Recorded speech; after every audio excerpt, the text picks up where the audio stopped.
Ladies and gentlemen, thank you for tuning in to the Ground and Pound cast and welcome to the year 2026. This is our first episode of the year, and we're going to take a moment to reflect on all that we saw in 2025 in the world of MMA.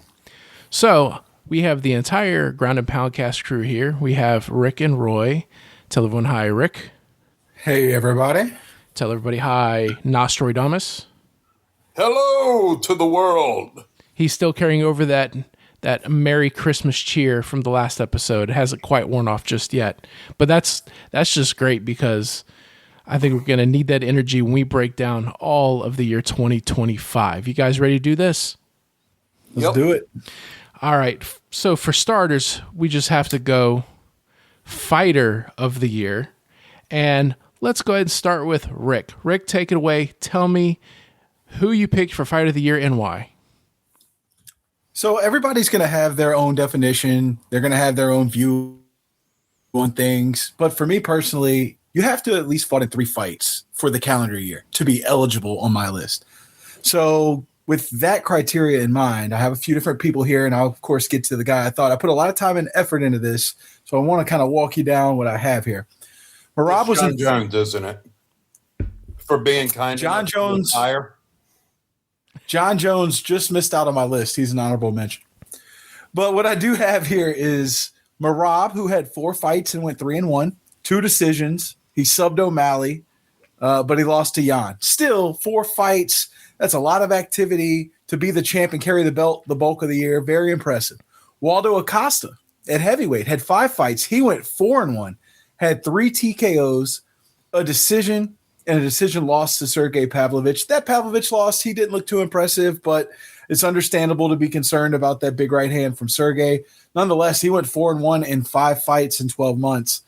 Very impressive. Everybody who likes fighting likes activity, and this guy was he was the most active. Benoit Saint Denis, 3-0, 2 subs and a 16-second sub over Beneil Dariush. Knockout. He's 16-second knockout. I had sub here. It was the knockout though, wasn't it? It was. He finished him in 16 seconds. Yeah. He subbed Kyle Propolik, which is whatever. And then Mauricio Rufy, who was 12-1 at the time of their fight, he took care of him as well. So that's a very impressive 3-0 streak. Of course, he had that really close fight with Dustin Poirier in UFC 299 in Miami, where he was winning until he wasn't. So he's actually looked really good here these last couple years. But the guy it's going to go to, and I think it's going to surprise you guys, but I have Joshua Van. 4 fights, 2 TKOs, 2 decisions. He won 2 fights in 3 weeks.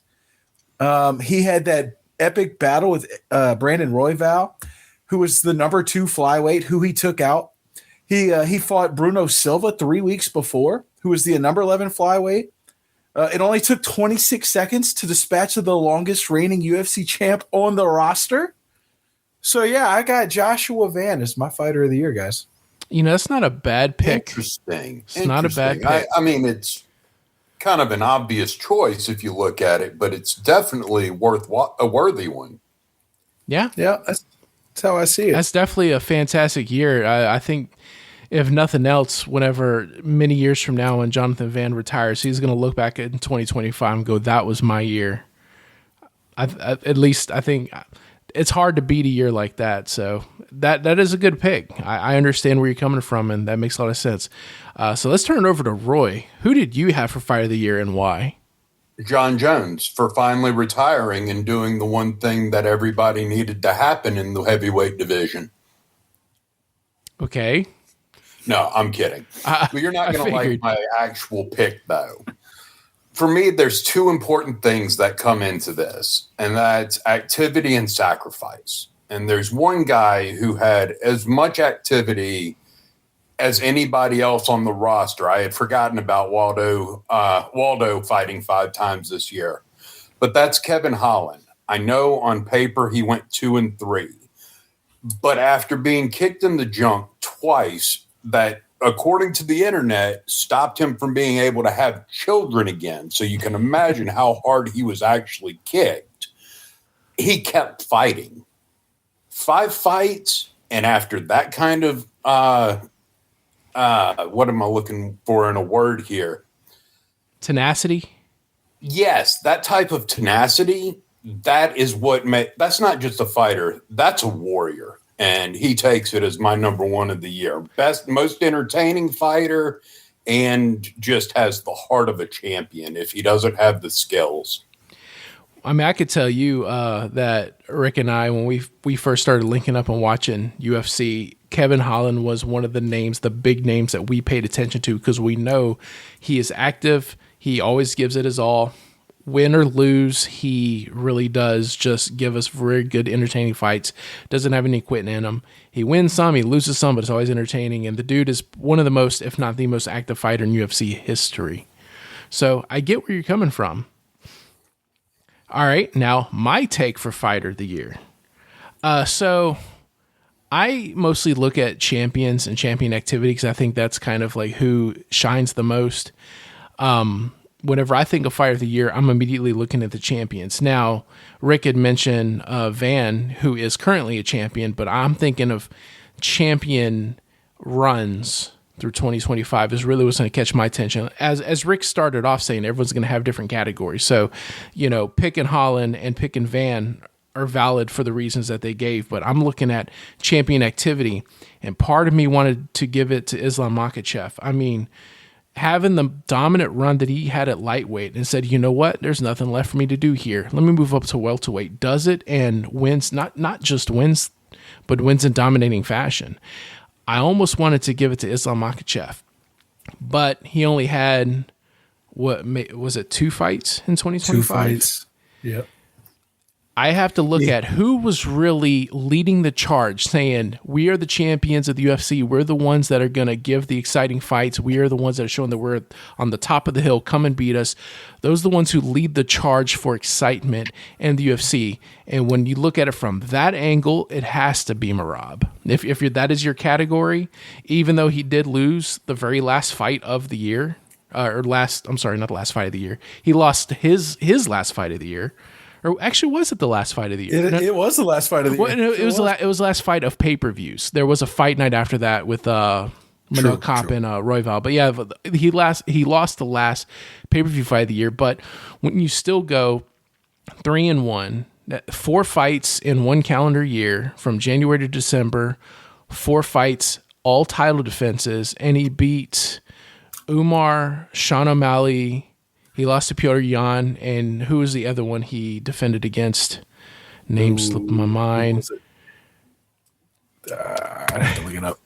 I'm here talking about Fight of the Year, and I can't even tell you who all he's fought. I could pull it up real quick, but seriously, you have to admit that Merab had an absolutely stellar year. Even if he did lose his belt at the end, it was still a run for the ages in 2025. An absolute dominant year. Corey Sandhagen, that was the other one. That was the guy who always stepped up too. Yeah, Corey Sandhagen. He stepped up. He wanted that extra fight there right before the end of the year. Yes. He wanted to have the most title defenses. I can't find anything wrong with that. Merab. Yeah, it was definitely a good year for Merab. A man, and even though they're trying to, for sure. Yeah. Sorry, kind of glitched out there a little bit, Rick. But Merab really led the charge when it came to champions being champions. Merab absolutely led the charge in 2025 in that regard. So for me, that's Fight of the Year. Heck yeah. I think that's a pretty good list. You know what we could do? We could put this up on the Facebook page as our picks and see what our fans think and who comes out with the top pick of the season. Yeah, we can absolutely do that. All right, Vince, I'm nominating you to take notes on who all our picks were so that you can put it up later. I'll do that. Fantastic. Everyone ready to go to the Fight of the Year? Fight of the Year, which we already mentioned in the last category. No, we did Fighter of the Year. I know, but Fight of the Year, the Fight of the Year, I'm pretty sure we're all in agreement. I think so. We'll see. This should be a unanimous decision. But Fight of the Year was mentioned when Rick was talking about his Fighter of the Year. So, I didn't hear it. Well, I didn't use the lingo, but yeah, Joshua Van, Brandon Royval. I mean, that was an epic battle. That was one for the all-time ages, back and forth affair. If you like stand up, stand and bang, those two guys to exchange. To me, it looked like, Van was the sharper guy. He had the better technique. He got in, he got out. Royval just kept coming forward. He was longer. He was aggressive. He kept pushing the pace. But every time he tried to get a little close, Van would pop him. But the exchanges were, to me, legendary. That's just one of those fights. It was only a 3-rounder, but one that people will talk about forever and ever. I mean, they landed more strikes in 3 rounds than I've seen some fighters go in 10 rounds. And I'm talking like 2 back-to-back 5-round title fights. For sure. Yeah, and those two collectively threw more. It was really insane. So I agree with Fight of the Year. And that's why I was saying, when you mentioned Van being Fighter of the Year, and you're talking about... I really thought you knew me better than this. I really did. There's only one choice for my Fight of the Year. Okay. Muhammad versus Jack Diddy Bang the Llama. Muhammad? Was that this year? Yeah. It was. It was. That was the beginning of the year. It was. I think it was in February. But it was a banger. It was the way to go, and I get to make fun of Jack's name. Fair enough. Fair enough. But yeah, whenever I was saying that Rick had already mentioned the fight, it was whenever he was breaking down his Fight of the Year and he mentioned Van. Part of the thing that it broke down was the epic fight he had with Royval. So I was like, yeah, we'll be talking about that in a minute. So you have JDM and Bilal Muhammad as Fight of the Year, and Rick and I have Joshua Van and Brandon Royval as Fight of the Year, or Fight of the Year. I'm sure that other people will probably agree with y'all, but for me, Jack, Bring the Man of Water, is my favorite person to have for Fight of the Year, because he wasn't getting Fighter of the Year. Right. You had to squeeze him in there somewhere. I get it. Yeah. It's all about what's important to you as a fan. That's right. Now, I guess it's time we could jump to the next category, because I think we're not done talking about that name. What is best event of the year? This one's easy. It should be unanimous, in my opinion. But I'm going to wait till third and see if y'all agree with me. Okay. I don't want to poison the pool. I'll start first because I haven't started first yet. I got to go with UFC 322. Ooh, okay. The one that I went to your house to watch. Yeah, for sure. I looked at every event in, or at least all the numbered events, the pay-per-view events, and there are some that were close. But I look at the excitement of all the fights from top to bottom, and even like looking at some of the undercard fights, I was like, man, this was definitely a banger. There's a few other events that came really, really, really close, but I had UFC 322, which was one Islam Makhachev, one against. Go ahead and tell me his name, Roy. JDM. Jack Doodleon the Llama. Yes, that guy. Whenever he fought Islam Makhachev in November, that card from top to bottom, you got 2 title fights, 2 really good title fights, and then all the fights before that were really good fights that ended in knockouts or TKOs. But even look at the prelims, and it was just banger after banger. Very few decisions. That was an epic card. Oh my goodness. It was respectable choice. It's not right, but it's respectable. Okay, what do you got? Nope. Rick's up next. Okay, go ahead, Rick. All right, well, this is going to get a little repetitive, but UFC 317, it featured the Fight of the Year and the Fighter of the Year. You also had Ilia Topuria dispatching of one of my personal favorites, and I know, Roy, one of yours as well, Charles Oliveira. Quickly, violently knocked him out in the first half of the first round. Oliveira hadn't been knocked out since 2017. Pantoja, rear naked choke on Kai Kara France. Dariush Moicano went to a decision, but that was a banger. Talbot defeated Felipe Lima by decision. And the prelim main event, you had RoboCop with a disastrous left hook on Jack Hermanson that sent him to the canvas. Now, I didn't necessarily go top all the way to the bottom, but I looked at the main card. I looked at kind of like the prelim main events. and that card certainly delivered. So that was my nomination, 317. Right. So that was actually one of my runner-ups. I think that was my second. Like, I almost wanted to go with this one. I think the other one popped just a little bit more for me, but I'm not gonna argue against that pick because that really was an absolutely solid card. It was fun. Now, in my opinion, the perfect card wasn't even a numbered event this year. It set records as a perfect card with 10 finishes and 10 fights. There were 11 finishes, 11 knockouts overall between the prelim and the main card, and only 2 decisions all night long. Do y'all know which one I'm talking about? That was a recent one, wasn't it? That was Imavov versus Borelho. Gotcha. Okay. Yeah. That fight that card set records, and I cannot say enough good things about it. That was September 6th. That was the day before my birthday. And yeah, so you had, I'm looking at it, and fight nights have 6 cards in the main event instead of 5 sometimes. And that one, it had a decision at the beginning of the main card and at the end of the main card. All the other fights on the entire, to include the prelims, all the other fights on the whole entire event were finishes, mostly knockouts. You had two submissions. Yeah, I have it up right here. It's 2 submissions, 2 decisions. All the rest were knockouts, most in the first round. And I love my knockouts. I know you as a BJJ guy, you love to see the grappling and the fighting for position, and I still love good knockouts. Though game, we all love good knockouts. Game. But sometimes you just like that half court shot that puts it right in the basket and knocks someone out. I mean, keep in mind, before I got into jiu-jitsu, I was actually a big boxing fan.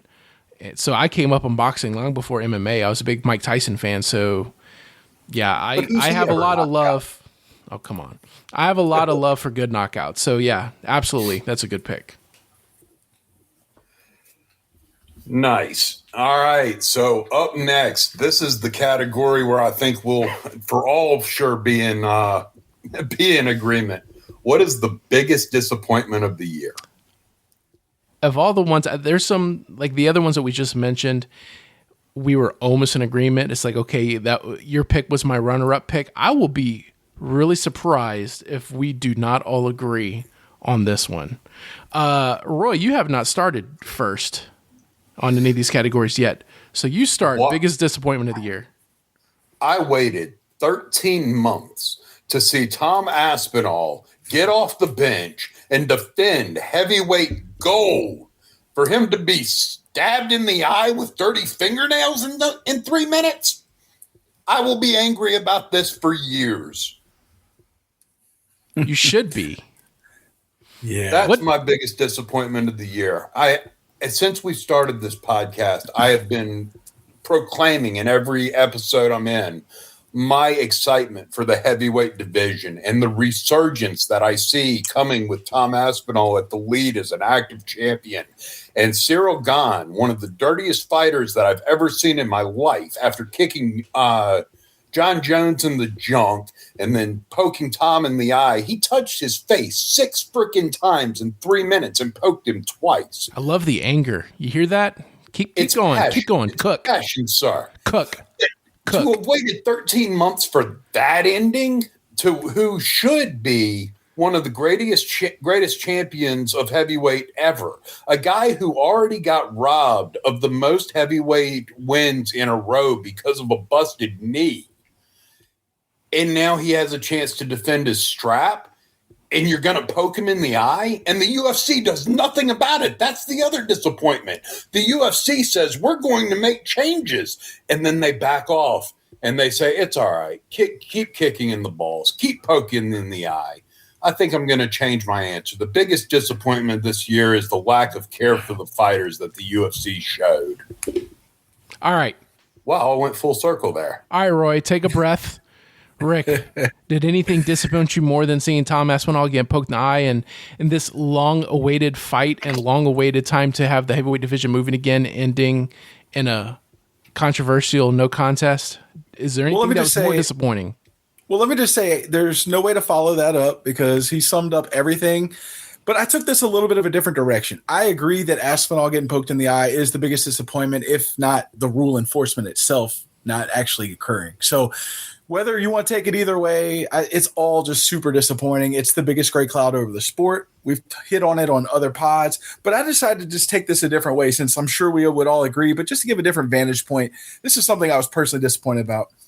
So I broke this down like this. The biggest disappointment, it figured to be Bo Nickel at the start of the year, right? Bo Nickel goes in, he fights RDR. They're hyping him up. Oh, man, Bo Nickel gets past RDR. We're going to start talking about him versus Hamzat. All these things are going on around Bo Nickel. He's this hype prospect, wrestling champ at Penn State, da-da-da-da-da. Well, subsequently, he loses to RDR, right? And then RDR, who by most accounts was a win away from a title fight himself, was fighting Brendan Allen. He's a 2-1 favorite. They're going to the 5th round, and the man literally didn't get off the stool.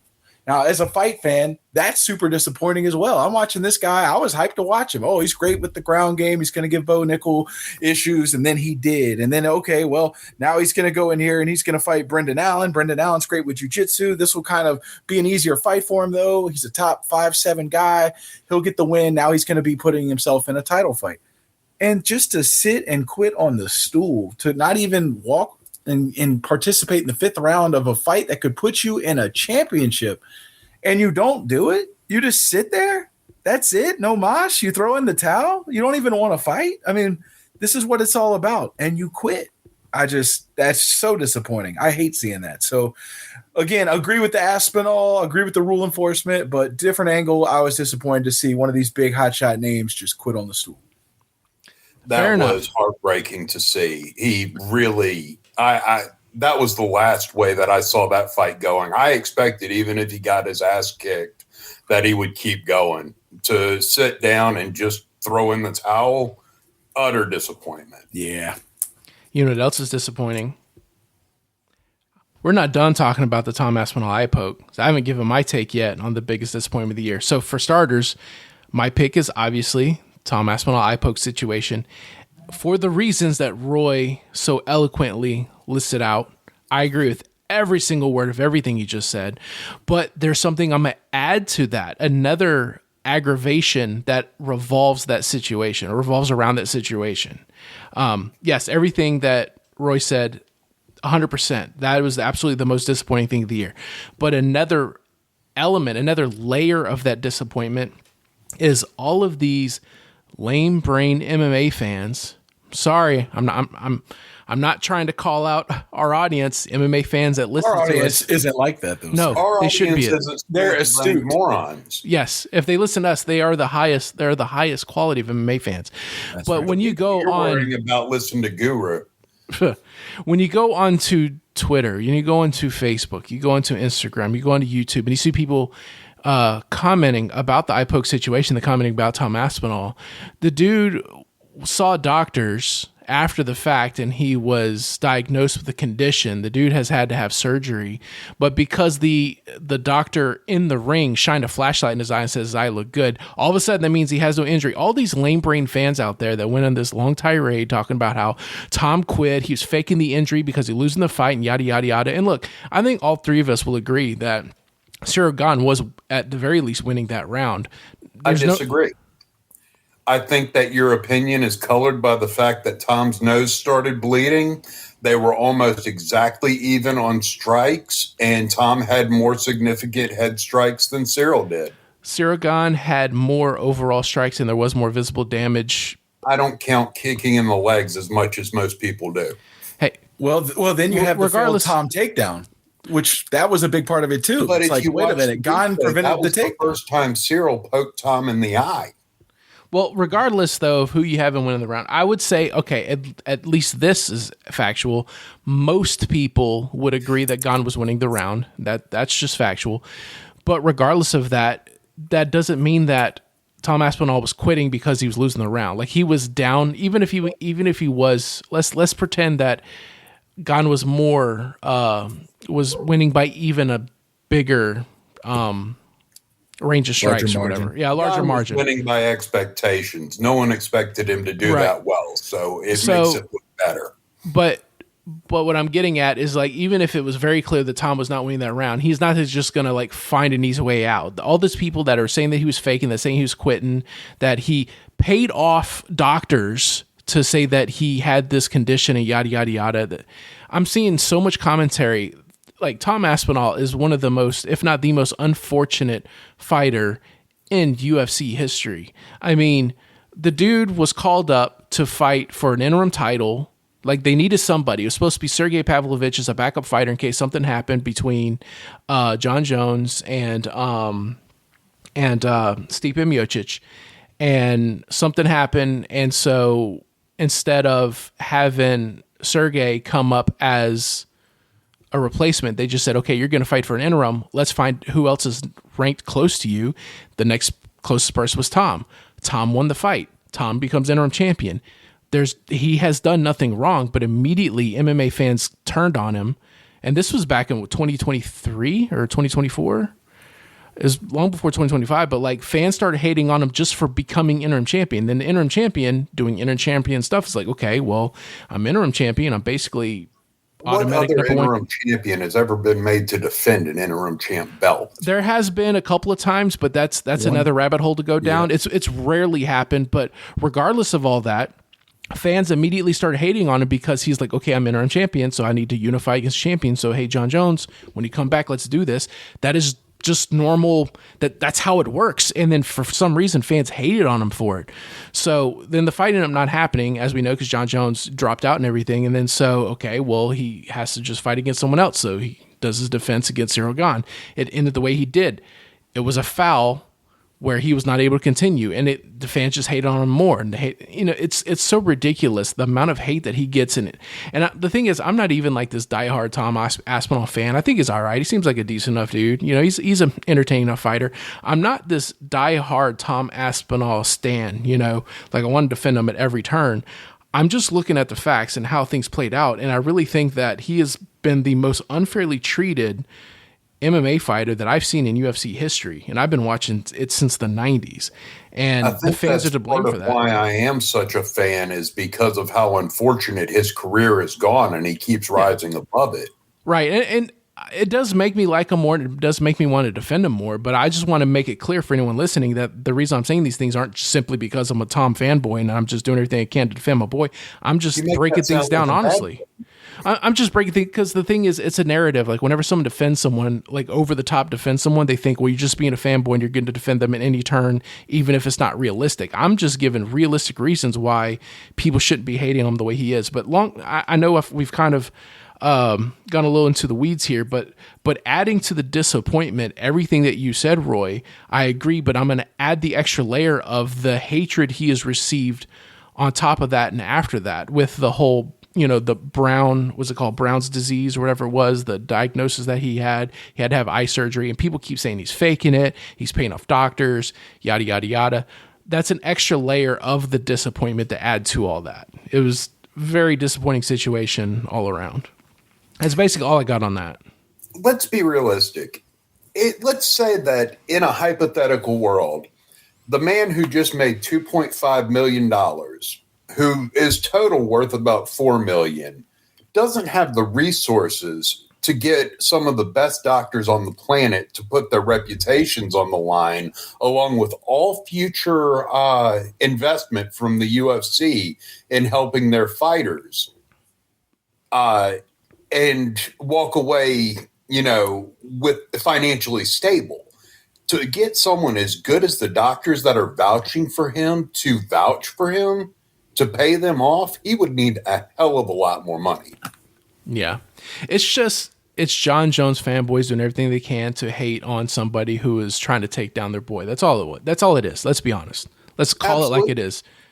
But even after his knee gave out against Blades, people were saying that he was faking it and that he gave up. As someone who's torn their MCL and ACL, there's no faking it. That's real pain, but people will hate just for the sake of being able to hate. Yeah, and it's kind of like back to the eye situation. Whenever he got his eye injury, I saw some people saying the eye is tissue that actually heals up really fast. So for you to get an eye injury and you're not able to see after a couple of minutes is nonsense, because you'll be able to see right after that. Dude, you mentioned your knee issue. Well, I've done a video on this podcast. I don't know if everybody's watched it, but I broke down where I had an eye injury in competition in jiu-jitsu, and I to this day cannot see properly out of my left eye, and that was over 2 years ago, because that was September of 2023. Yeah, so it was a little over 2 years ago, and I still can't see properly out of my eye, and I was still completely blind out of the eye and couldn't see out of it enough to use the eye until the following day. So again, it's just people that don't know what they're talking about, just looking for a reason to hate. Yeah, to be fair, all these guys in the UFC are tough guys. I've never judged somebody and thought they're faking it or they're, turning the knife themselves trying to get pity. I think that this isn't soccer. Seem to forget that these are the toughest guys in the world, and they didn't get there by whining about every little inconvenience or injury. Yeah, this isn't soccer where you could bait referees into pulling out little yellow flags for, benefits in the game. And basketball where you flop fouls. Don't get me started on not penalizing fouls. That's just a whole bucket of worms. Right.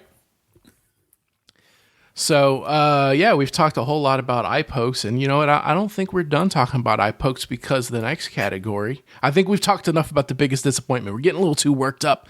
Let's move on to the dirtiest fighter of the year. Dirty fighter of the year. I'll start this time. Who do y'all think it is? Y'all know who it is. Y'all know who my pick is. I think we just covered it. Not Cyril Gane. It's not Cyril Gane.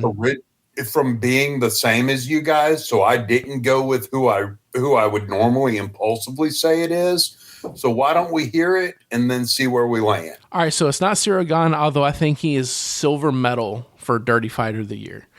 Dirty Fighter of the Year has to be Manel Kape. See, the thing is, when I look at the Cyril Gane eye poke, I honestly don't think it was intentional. I think it's careless. Maybe it's like half intentional, if that makes any sense. But it's one of those things, kind of like John Jones doing the same thing where he frames by putting his fingers out. But Manel Kape is a different type of eye poke than Cyril Gane or John Jones or anyone else. Whenever you watch, when you go back and watch, try to use them like a bowling ball. When you go back and watch his fight against, I can't remember which event it was, but it was against Asu Almabayev. Asu Almabayev. I think I said that right. You watch it in slow motion, he's swinging with a closed fist, and right before his fist makes contact, then he opens his hand. It isn't like he's framing with his fingers out, like the Gane way or the Jones way. His fist is closed, aiming at the face, and right before he makes contact, he throws his fingers out. And then whenever the dude, you can see he winces from pain and starts to back up, then he throws the other hand and does the same exact thing, once again in the eyes. And you can see he's wincing in pain and blinking his eyes, Asu Almabayev, that is, and you see he kind of does like a timeout, like, hold on, I just got poked in the eye, stop. And Manel Kape just swarmed on him, just didn't care. And Mike Beltran, the referee who I'm usually hyped on as being a really good referee, did not stop the fight. Didn't even attempt to break up the action to, see if there needed to be any kind of stoppage or anything like that. Just let it continue. And Kape ends up winning. Officially, it says retirement is what it said whenever I looked. I don't know. That's a weird way of calling it a TKO. And then what pisses me off about that is Manel Kape was awarded a performance of the night bonus. He got a performance of the night bonus for winning off of a double eye poke that wasn't stopped by the referee. And that makes it even more infuriating. So I got to go with dirtiest fight of the year, Manel Kape. Although I will admit his fight against Royval, the very last fight of the year, was clean and he looked impressive.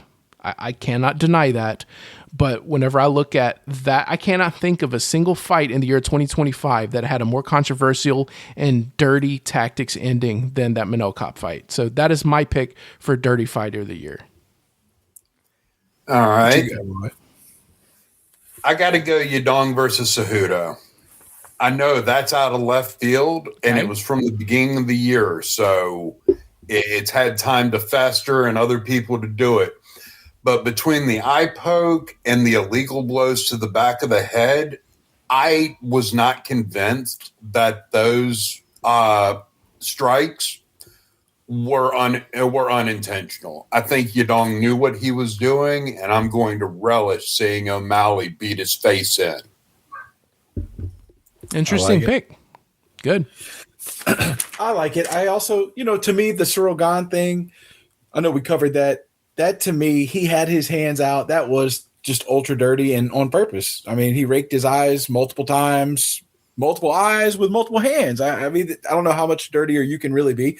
I will say the Manel Kape fight. Yeah, I mean, come on. It doesn't get much worse. Although I will say that Manel Kape fight that you mentioned, where he's just going after him, it looked like Wolverine, where he's just throwing his hands at his eyes, just trying to hit him in the eyes multiple times over. It was egregious. And so the fact that UFC kind of promotes that by saying, oh, yeah, that was a great performance, and rewarding that. And we see where they're not enforcing rules. And, at this point in time, if you're a fighter, it would behoove you to do that. It would behoove you to start a fight and say, hey, I'm going to go eye gouge somebody. They're not going to penalize me. So part of me is like, can we really blame these fighters for doing dirty tactics if it's literally promoted? And that's another bigger issue altogether. But that Kape fight that you referenced, that was the most egregious. The Gane thing just sticks with me, I guess, because it was just like a bigger fight and there was more on the line. So it's just depending on how you look at it. Yeah, the Gane fight, it was bigger implications and bigger after effects, so to speak, than the Kape fight. But yeah. So that's all we have for. We got next. We got biggest surprise of the year. Now, biggest surprise of the year doesn't mean it's a good surprise. It could be a good surprise, could be a bad surprise. Something you just totally did not expect out of left field. Something happened. You're like, whoa, that happened? What? Are you kidding me? What surprised you the most in 2025? Can I go first? Go ahead. It's your turn. Waldo Cortez Acosta out of nowhere. Very much out of that's all I can say is that great intro. Waldo impressed me coming out of nowhere, stepping up and being active and doing it in exciting style, win or lose. I like it. This is going to get a little repetitive, but I didn't realize I was going to be saying the same guy for basically everything. Joshua Van. Dude's champion. Did you know who he was a year ago? Was he on your bingo card to be champion right now? No. It has to be, in my opinion, Joshua Van, because he's holding a belt now. And we can say, oh, well, maybe he didn't really earn the belt, this, that, the other. The fact of the matter is he's holding a belt. A year ago, we had no clue who he was. He was super active. He was in the fight of the year. He's the fighter of the year. He's my newcomer of the year. Joshua Van, Joshua Van, Joshua Van. So my biggest surprise of the year is the same answer as yours, Rick, except on the flip side of that. Like I said, it doesn't have to be a good surprise. My biggest surprise was Pantoja losing by a freak injury. Like whenever I didn't get to watch that event live, whenever I went back to like read the results and I saw that Pantoja injured his arm in 22 seconds, that I was like, wait, what? That blew me away. So again, it's the same fight. It was against Van, but it was on the opposite side of that, that cage. Right. It was what happened to Pantoja and the fact that he lost, number one, is surprising, but how he lost. Like, it would have been one thing if Van would just really showed, hey, this guy's here. He's the new big thing. And if he would have just had a good takedown defense and kept it standing and kind of gave like a good strike fest against Pantoja, then I don't think I would have this as my big surprise of the year. That would have surprised me less than what actually happened. Just falling in an awkward angle and breaking your arm and losing your title in that fashion in 20-something seconds. And preserving Mighty Mouse's record. I absolutely did not expect to see that. So when I went back, I was surprised that event, period, because I thought both those champions, because, that was the co-main, and then the main was Merab against Petr Yan. Right. I thought we are going to have two title defenses, and we end up seeing two new champions. So, that whole card surprised me, but just the way Pantoja lost at him, freak injury, losing his title, the longest title reign when you look at title defenses in their division. Pantoja Pantoja had been the longest reigning champion at the time of the fight, and then to lose it in 22 seconds by a broken arm was definitely not something I expected to see. So that surprised me the most out of everything of the year. So, like I said, it's the same thing as your pick, Rick, except for on the inverse side of that. But right. Yes, Van, I think, I didn't put this as one of her categories, but if we had breakout fight of the year, it has to be Van. Has to be. I mean, you already have him as fighter of the year. If you don't have him as fighter of the year, like breakout fight of the year, yeah. So sure. Yeah, he really came from absolutely nowhere. So that was my biggest surprise of the year. Did we cover all of our surprises of the year? Was that it? Yep. All right. Sir. Now, our favorite topic, worst foul of the year. And I think it really comes down to there's two picks. There's two picks. In my opinion, I think there's two picks. We're just going to see. I mean, who knows? Maybe I'll have one that's not one of these two. But who wants to start off first? Go ahead, Rick. I did the last one. All right, I'll take it. Yeah, so, again, so much on the line. Aspinall gone. That's the way I see it. I saw that it was very egregious. You know, we kind of covered it, so I'm not going to just rehash everything. But to me, with the implications in mind, that it rings heavy. Another one, which I'm sure y'all will cover, but I'll just go ahead and throw it out there. Kevin Holland taking like 5 shots where he's not supposed to. Yeah, versus Mike Malott. I mean, my goodness, man. Like that was my pick because Malott did it twice, and he tried it twice after that. Yeah. So, so Roy, your worst foul was the Kevin Holland groin strikes? Yeah, because it was intentional. Malott did it twice in in 30 seconds, and in the rest of the fight, he attempted it 2 more times, and Holland defended. Yeah, I think the worst foul of the year that I have is Kevin Holland getting a very unorthodox vasectomy. Yeah. Yeah, that's. I mean, if you talk about implications, when it sterilizes the guy, it's a significant hit. I don't know if it actually sterilized him. That might have been an internet rumor, but even so, like when you look at how bad, like if you talk about implications, then yes, the Cyril Gane and Tom Aspinall eye poke situation is bigger. But if you talk about like, forget implications, forget like how big the fight was, just what happened to the guy. My God, those Kevin Holland low blows were just disgusting to see. Vicious. So that's my pick for worst foul of the year. I'll give you, it could be an internet rumor, but it did come from Kevin's Twitter account directly. He's the one who said he's sterilized. So I got you saying Twitter now instead of X? Who's X? I don't know. Who's X? Brian Ortega's X? Yeah. Oh, that's another topic. About Alex Pereira's ex. I bet she's happy right now. Yeah. Maybe that's upset of the year. for Ortega, at least. Actually, that is our next category. Upset of the year. RDR. Which are which one? No, RDR as a whole, Rainer de Ritter as a whole was my upset of the year. Here is a guy up and coming, 4-fight win streak, top of his game. Everyone's looking at him going, is he going to be able to beat Chimaev? And he sits on the stool and gives up. I think I screwed that up. He wasn't in the running to fight Chimaev. He was in the running to fight Islam, right? No, Chimaev. Yeah, Chimaev. Okay, I get those two confused from time to time. But how much more disappointing can you get? Yeah. When I say upset of the year, I mean like a fight not playing out. Like you totally thought this guy was going to win, but he didn't. RDR versus Brendan Allen. Yeah. Yeah. I mean, I'm going to go ahead and jump in second here. So I feel very ashamed to admit that I didn't have Brendan Allen as my pick. I remember that's another fight where I was busy that night and I wasn't able to watch it live. And one of you had asked me what my picks were, and I said, I don't have time to look at the whole card, but put me down for RDR for Brendan Allen. And I feel ashamed to say that because I usually go for the Louisiana fighters.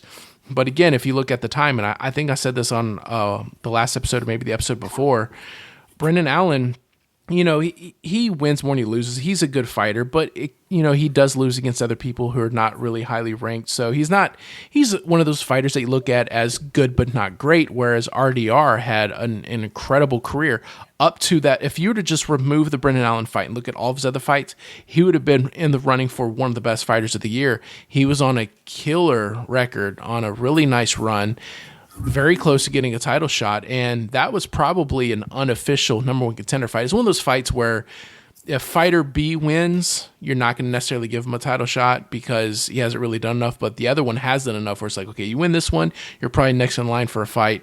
And there was so much momentum behind his name. He had beaten the undefeated, up to that point, undefeated Bo Nickel.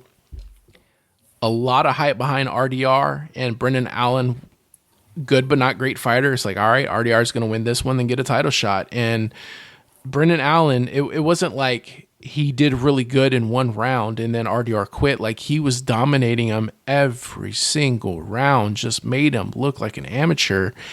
And I don't think many people saw that. I think a lot of even fighters were completely blown away at Brendan Allen's performance, getting the win over RDR. So I think that has to be the biggest upset of the year on odds. So yeah, it's funny you mentioned odds. I actually pulled up the odds. So by the odds, now maybe not title fight or what have you, but by the odds, Raiomi Barcelos beat Peyton Talbot at 311. That was in January. That. Yeah. Yeah. Talbot was minus 1,100 to win, meaning if you put $1,100 down, you'd only win $100. That's how big a favorite he was. Talbot was dominated and lost by unanimous decision. And, of course, Talbot has proved to be a really good prospect. He just dismantled Henry Cejudo to end the year. So that really did, revisionist history, that really was a massive upset. I didn't realize that was still 2025. Yeah, that was January. That was a really big upset. I remember being really surprised at that one because Talbot at the time, I think that is still his only loss on his record period. I think that's correct. Because he was undefeated until that fight. But I'm going to talk more on that fight, but Rick, continue with your spiel on this. Yeah, and then another thing, like another angle I want to hit. I've been a big Fluffy Hernandez guy. Anybody listened has heard. But when he fought Roman Del Dize earlier this year, I had heard of him. He had won some fights, Fluffy Hernandez. But just it stuck with me, like the way he ragdolled the bigger man and absolutely dominated him in such impressive fashion. And again, he fights next month against Sean Strickland. That's a top 5 matchup there at middleweight.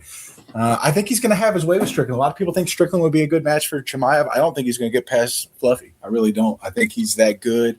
And he is coming off a minor injury, so we'll see his status. But he's not going to fight if he's not ready. They wouldn't have made that fight if he weren't. So I do think he'll move past that. And then one other thing, just an honorable mention, and it's not an upset, but it was just – maybe it's just me, but was anybody surprised that DDP was going to get completely ragdolled in that fashion? I didn't think he was going to win. I didn't think he had a chance. But in that fashion, I mean, the guy had proven to be tough. He had proven that he could – even in that 5th round, he had a few moments there at the end where it's like, okay, that's the DDP I know. But he couldn't breathe. Chimaev was all over him. He brought him to the mat time after time. I've never seen a title fight so lopsided. I mean, really, that Islam Makhachev fight that he had earlier this year, that was very impressive. Where he was fighting JDM, and I mean, he very much dominated, but it wasn't even in the way that Chimaev dominated DDP. DDP looked completely inept in that fight, and that's one of those things that'll always stick with you too. Like DDP was the man, and then it wasn't even close. So just something I thought I'd throw out there. Yeah, I'd pick Chimaev to win that fight as well, but I didn't expect it to be that one-sided. I expect it to be at least a little bit competitive. I really think that should have been 4 10-8 rounds and 1 10-9 round. And a lot of people had, Dana White himself, I think he had it 50 to 40. It was 10-8, 10-8, 10-8, 10-8, 10-8. Yeah, I don't think the 5th round was a 10-8 because DDP was able to keep it standing a little bit longer, was able to return fire a little bit. He still lost. I thought that was a close round. Yeah, for sure. He still lost the round, but I wouldn't call that a 10-8. You know me, I love giving out 10-8s. But come on, whenever you take a guy down, when you still have, double digits into the round, I'm going to say double digits, I mean like seconds, you're not even like a full I say double digits. You're like not even 30 seconds. You're not even half a minute into the round. You have the guy on the ground and you keep him on the ground the entire round. If he does find a way to get back up, you immediately take him back down. You just pin him. It wasn't the most exciting performance, but the control was just through the roof, man. Right. It's the most dominant performance I've ever seen without an actual conclusion to the fight. Yeah, without a finish. Yeah, it was. Finish, yeah. It's the most dominant title fight ever. I mean, there was the widest margin of strikes, the most strikes ever landed. I mean, you start looking at all the stats and they start going all back to that one fight. It was completely dominant. I mean, there's really no other word. Now, I want to make a little side note before it slips my mind. I want to make a quick little side note. When you mentioned that Peyton Talbot fight that he lost, I actually forgot that was still in 2025. To be fair, I think you did say it was in January. But one thing I noticed about that fight, if you look at his fights before that, he had kind of longer hair. And then going into that fight, I guess he's growing up a little bit. He wanted to look a little more mature. He decided to go ahead and cut his hair a lot shorter. And he goes to the fight and then immediately loses. And I thought to myself, okay, you had long hair. You're unstoppable. You get your hair cut. And then you immediately lose your very first fight after you get a haircut. And it just made me think that was Samson from the Bible, because it was like the same thing. Like, you cut your hair, you lose your powers. You see that? It was his Samson moment. Just a little funny thought that I had. I remember watching that fight. It was his Samson story moment. So, but he has come back since then. It looked really good since then. So sometimes fighters have moments like that where you're coming up and you have a little stumble, you come back better and just you dominate. I mean, that's how you learn. Yeah. I mean, a lot of champions. Look at the vast majority of the champions we had in UFC history. How many made it to the title undefeated?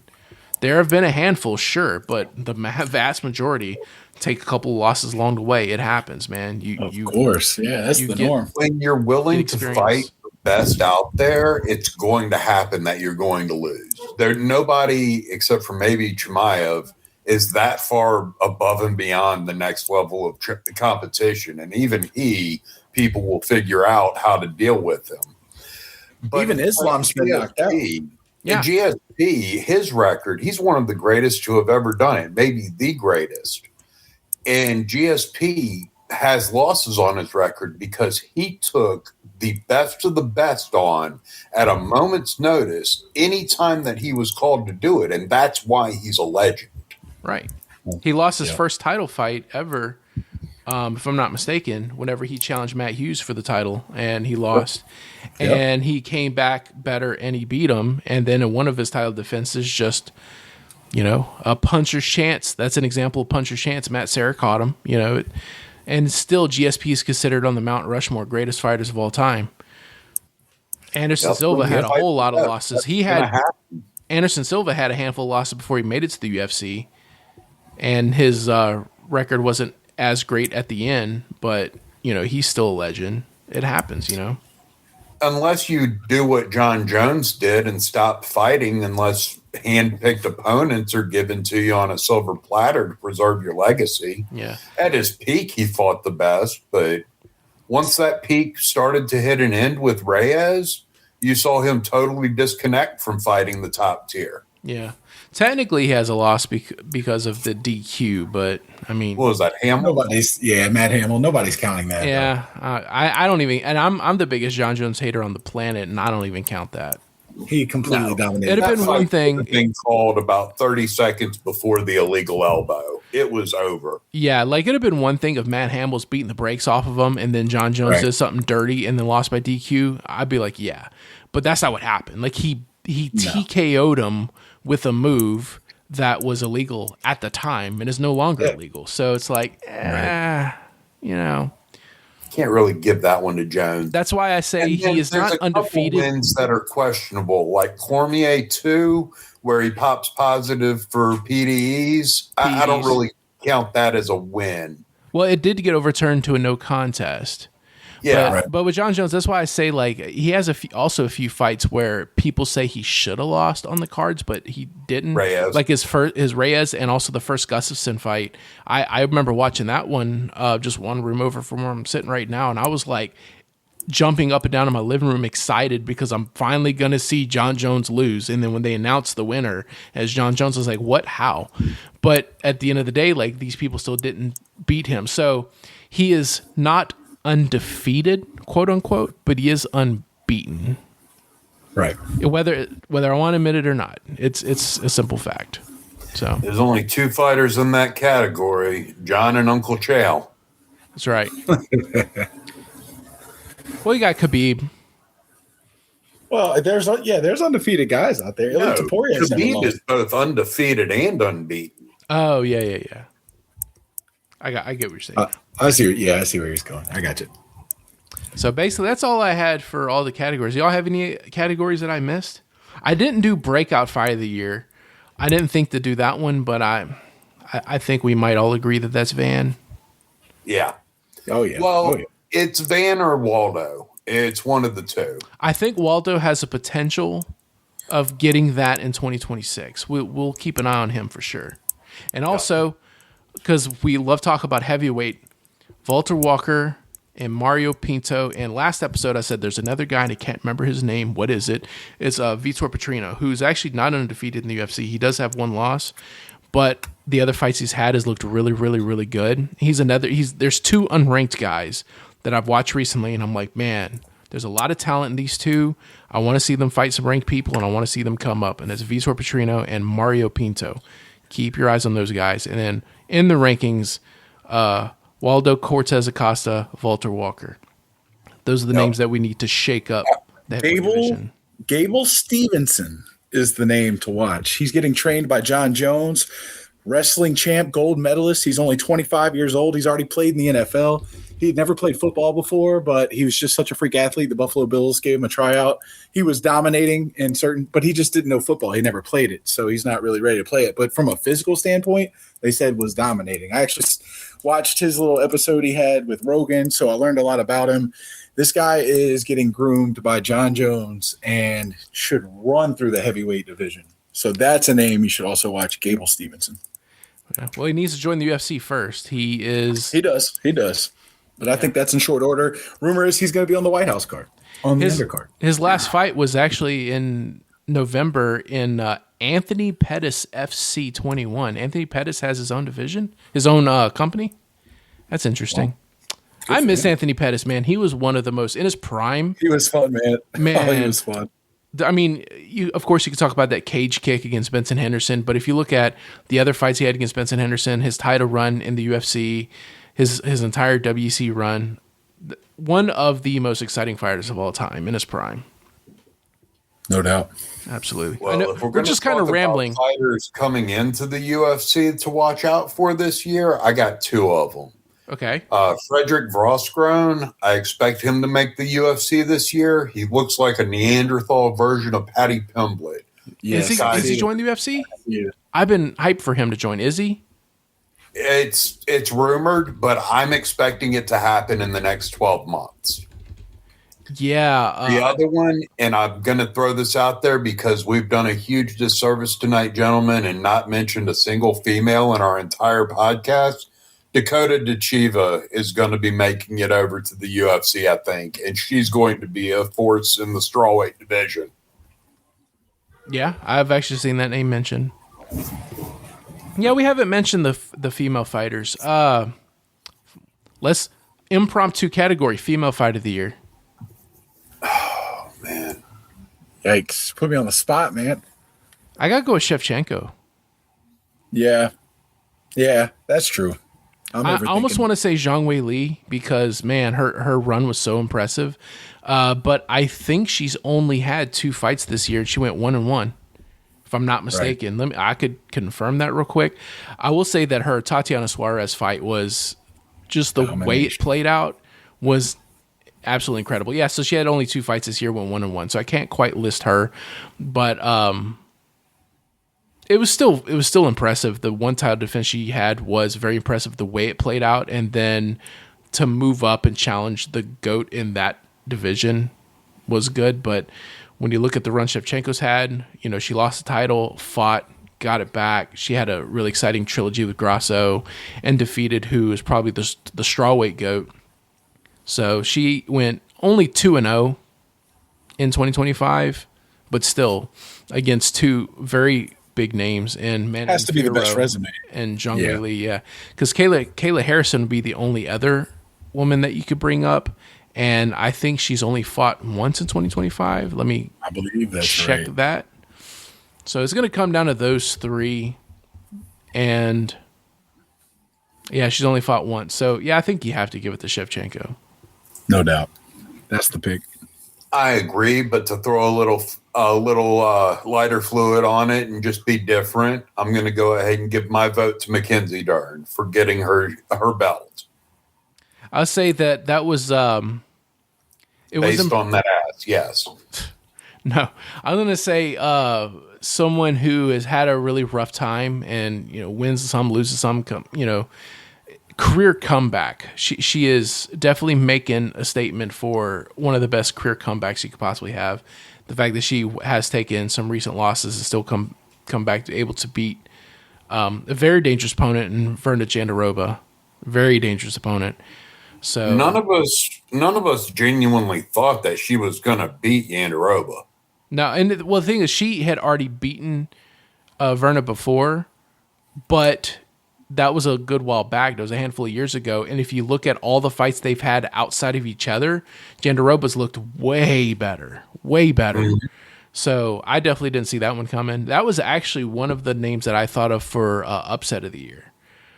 Because I predicted that Dern would win, but that was more a fan pick than an actual based off of skill pick.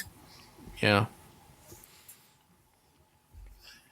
So that's basically what I got for all of the year topics. We're just kind of rambling at this point. Do we have any other little things we want to mention or any other impromptu categories? That's most beautiful girl in the UFC, hands down, goes to what is her name? Most beautiful fighter? No, that's a little too sexist. I'm just playing around, guys. Let's sign off. Alexa Grasso, duh. Rick knows that. Every time there's a Grasso fight coming up, I'm like, oh, my wife's fighting. Yeah, that's what he says. If my actual wife is listening, it's just a joke. Yeah, everyone knows Rose Namajunas is the best.